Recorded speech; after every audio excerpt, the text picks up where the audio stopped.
Olá, pessoal! Vamos falar um pouco sobre síndrome dos ovários policísticos? Se você gosta desse tema e tem interesse, assista esse vídeo até o final.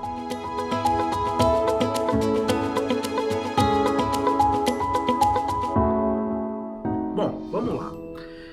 Síndrome dos ovários policísticos é um assunto importantíssimo para nós que trabalhamos com reprodução humana. Sabe por quê?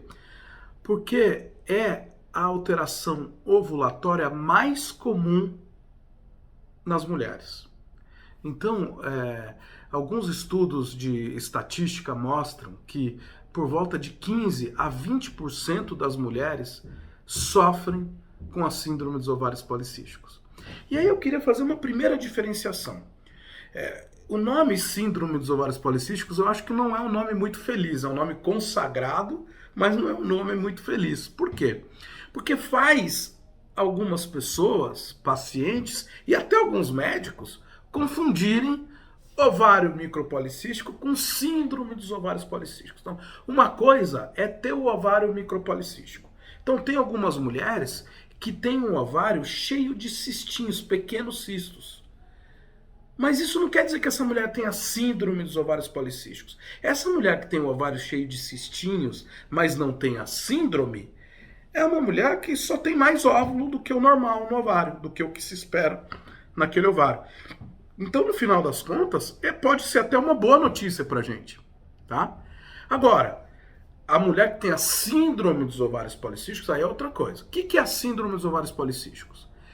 É uma situação, uma doença, uma condição em que a mulher tem 2 de 3 critérios. Primeiro, um deles é o ovário cheio desses cistinhos, por isso que chama síndrome dos ovários policísticos. Segundo, é aquela mulher que tem os ciclos menstruais irregulares, com atrasos. Então aquela mulher menstrua hoje, aí fica 3, 4 meses sem menstruar, ou mais do que isso às vezes, aí vai menstruar só depois de 3, 4 meses, às vezes 6 meses, às vezes 1 ano, né? Ou aquela mulher que só menstrua usando medicação. E o terceiro critério são um aumento dos hormônios masculinos. Seja isso visto clinicamente, então aquelas mulheres, são mulheres que às vezes têm mais pelos do que se espera para a mulher, então, principalmente em regiões em que a mulher normalmente não tem pelo, por exemplo, ao redor dos mamilos, no bumbum, embaixo do umbigo. Ou aquela mulher que às vezes não tem nada disso, mas que quando a gente colhe os hormônios masculinos, um exame de sangue com os hormônios masculinos, tem um aumento desses hormônios masculinos. Então, se a pessoa preenche 2 destes 3 critérios, pode ser que ela tenha a síndrome dos ovários policísticos. E por que eu falei pode ser? Porque existem situações que podem simular esse mesmo quadro.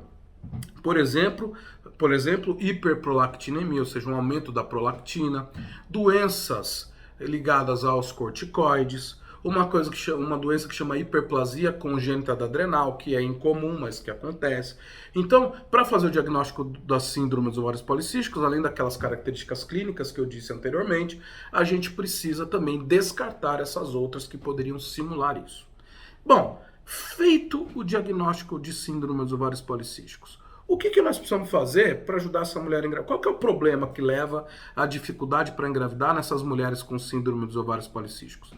É a dificuldade que essa mulher tem para ovular. Ou seja, é uma dificuldade dessa mulher de ter um amadurecimento natural dos ovos, como acontece no ciclo de todas as outras mulheres. E se você não tem esse amadurecimento, você não tem a ovulação. E se você não tem a ovulação, obviamente você não tem a possibilidade de gravidez. Então, na maioria dessas mulheres, basta, olha como é simples, basta a gente induzir a ovulação, tá? Basta a gente usar medicações para induzir a ovulação e acompanhar esta ovulação induzida para saber o exato momento dessa mulher ovular.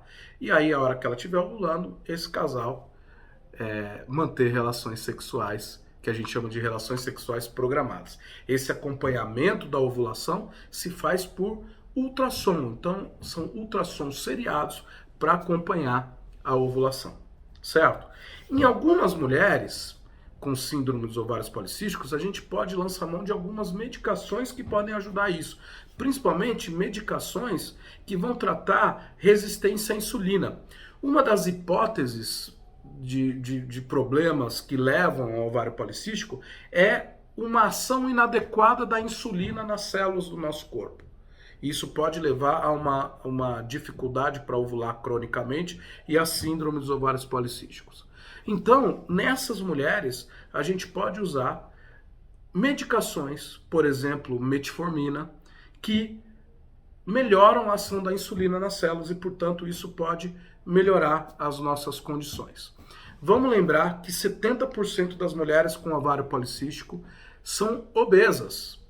E nessa situação, muitas vezes, perder 5 a 10% do peso corpóreo já pode resolver o nosso problema e fazer essa mulher começar a ovular naturalmente. Então vamos ficar atentas a isso, tá certo? Então, era isso que eu queria falar sobre a síndrome dos ovários policísticos, um assunto interessantíssimo, um assunto importantíssimo para nós. Eu espero que tenha sido útil para vocês. Se vocês gostaram desse vídeo, por favor, compartilhem com seus amigos e amigas. E me mandem dúvidas. Qualquer dúvida que vocês tiverem, eu estou aqui para responder, tá certo? Um beijo a todos.